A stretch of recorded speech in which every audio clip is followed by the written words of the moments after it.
جاسوسی کرنے لگے، تجسس کرنے لگے کہ عمر رات میں اندھیرے میں وہ جنگل میں اس جھوپڑی میں جا کے کرتا کیا ہے۔ خلاصہ آپ کے سامنے آیا، اس بوڑھی ماں صاحب سے اس شخص نے پوچھ لیا کہ اماں بتا کہ تیرے پاس یہ جو آنے والا شخص خدمت کرنے کے لیے آتا ہے کتنے سال سے آتا ہے؟ دیکھیں یہاں حضرت عمر بن خطاب رضی اللہ تعالیٰ امیر المؤمنین ہے، اتنا بڑا نیکی کا کام کر کے پھر واپس گھر جا کے کیا کر رہے وہ سنیے گا۔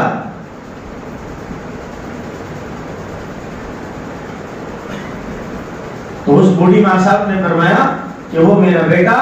اس طرح کی خدمت تقریباً 4 سال سے آ کے کر رہا ہے، میرا پیشاب صاف کرتا ہے، پاخانہ صاف کرتا ہے، گندگی صاف کرتا ہے، چٹائی صاف کرتا ہے، کپڑے صاف کرتا ہے، اور کھانا پکاتا ہے، گرم گرم کھانا کھلاتا ہے، اپنے دانتوں میں چبا کر نرم کر کے میرے منہ میں رکھتا ہے تاکہ مجھے تکلیف نہ ہو، اور یہ سارے کام کر کے مجھے پانی نہلا کر، کپڑے اچھے پاکیزہ پہنا کر، میرے سر کے بالوں میں تیل لگا کر اور میرے سر میں کنگھی کر کے میرا سر دبا کر میری خدمت مکمل طریقے سے کر کے وہ چلا جاتا ہے۔ تو وہ شخص جو تھی ان کا نام تھا حضرت طفیل ابن دوسی۔ انہوں نے سوال کیا کہ اماں تو اس آنے والے شخص کا نام جانتی ہو وہ کون ہے؟ تو اس بوڑھی ماں نے کہا کہ نہیں وہ تو میرا بیٹا ہے۔ کہا کہ تیرا بیٹا ہے تو صحیح لیکن نام بتا۔ تو اس بوڑھی ماں صاحب نے کہا کہ میں بھی اس سے یہی کہا تھا کہ بیٹا تیرا نام بتا۔ تو اس نے مجھے سوال کیا کہ ماں میں تیری خدمت کرنے کے لیے آیا ہوں، تجھے خدمت ضرورت ہے، میرا نام جان کر تو کرے گی کیا آخر؟ بس اتنا ہی بتاتا تھا۔ اس کے بعد حضرت وہ جو شخص تھے حضرت طفیل ابن دوسی رضی اللہ تعالیٰ انہوں نے فرمایا کہ اماں اگرچہ تجھے حقیقی معنوں میں حقیقت میں اس کا نام معلوم نہیں ہے، تیرے علم میں اس کا نام نہیں ہے، تو سن میں بتاتا ہوں کہ وہ کوئی آنے والا شخص تیری خدمت کرنے والا، تیرا پیشاب پاخانہ صاف کرنے والا، تیری چٹائی کو گندگی صاف کرنے والا کوئی اور نہیں ہے، وہ امیر المؤمنین ہے، عمر ابن خطاب ہے جو خلافت کا تختہ سنبھالتا ہے۔ بس اتنا کہنا تھا۔ بوڑھی ماں صاحب کو معلوم نہیں تھا کہ وہ عمر ہے، کیونکہ نابینا ہے، آنکھ نہیں ہے، روشنی نہیں ہے آنکھ میں۔ وہ گھبرا گئی اور فوراً اس کی زبان سے چیخ نکلی، کہا کہ تم سچ کہتے ہو کہ وہ عمر ہے، وہ امیر المؤمنین ہے؟ فرمایا کہ ماں ہاں وہ امیر المؤمنین ہے۔ فرمایا فوراً ہاتھ نہیں تھے، یہ دونوں ہاتھ کے حصہ نہیں تھا، ہاتھ سے لوری تھی، لیکن ان دونوں ہاتھوں کو اٹھانے کی کوشش کی لیکن نہیں اٹھا سکی۔ آنکھ اور چہرہ آسمان کی طرف اٹھا کر کہا، اے ہم سب کے خالق و مالک و رازق، اے اللہ تو عمر کو جنت نصیب کر، امیر المؤمنین کی مغفرت کر اور اس کو جنت نصیب کر۔ اس کے بعد وہ حضرت طفیل ابن دوسی رضی اللہ تعالیٰ اس بوڑھی ماں صاحب کے گھر سے باہر نکلے، نکل کر فوراً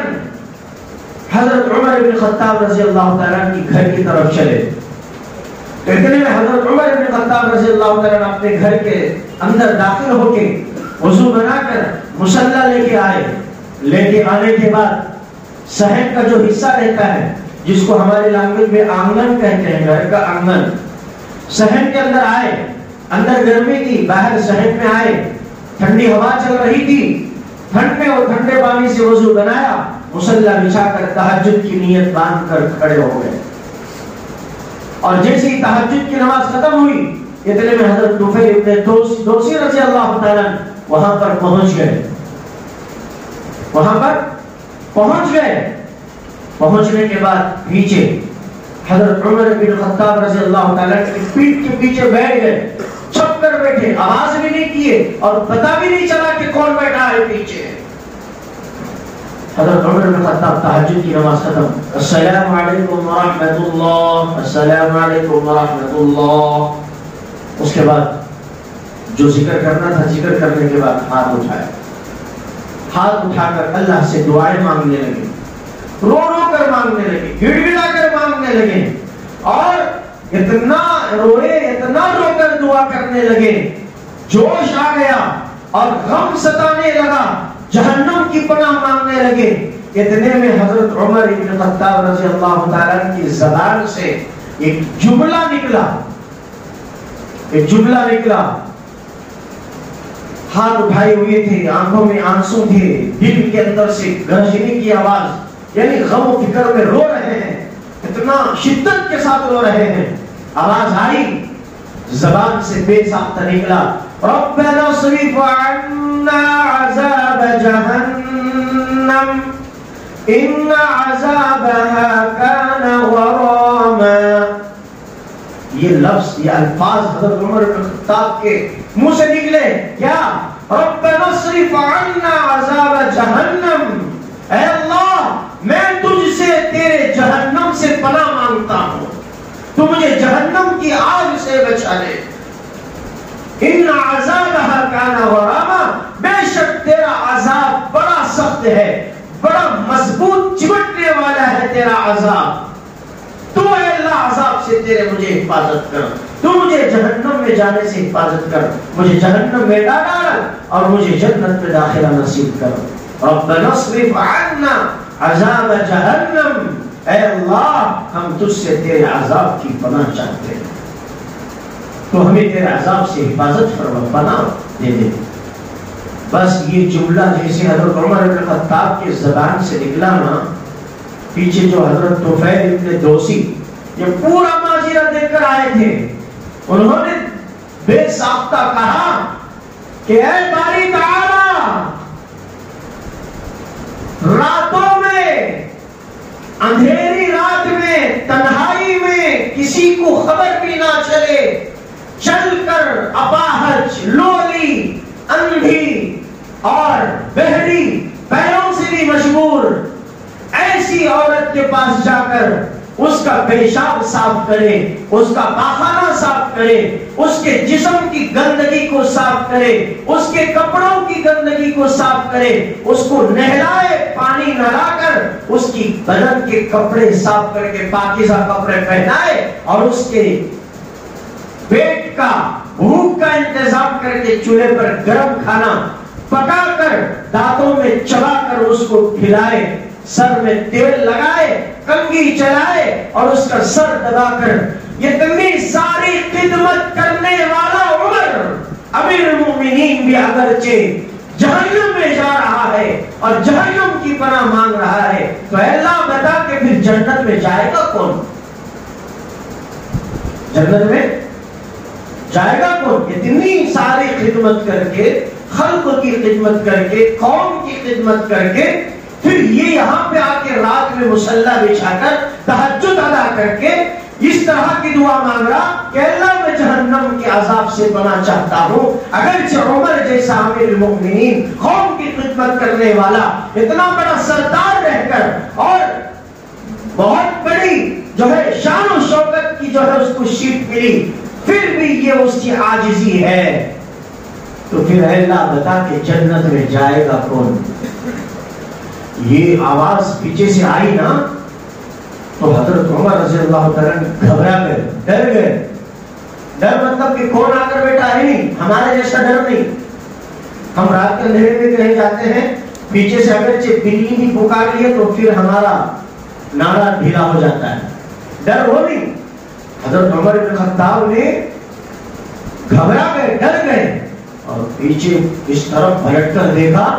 تو کوئی آدمی، اندھیرا ہے، صورت نہیں پہچانے کی، نام پتہ نہیں تھا۔ دیکھا تو حضرت عمر رضی اللہ تعالیٰ نے پھر فوراً اللہ کے دربار میں ہاتھ اٹھائے، باری تعالیٰ یہ کیا ماجرا ہے؟ آج کا میرا یہ عمل جو میں خالص تجھ کو راضی کرنے کے لیے کیا تھا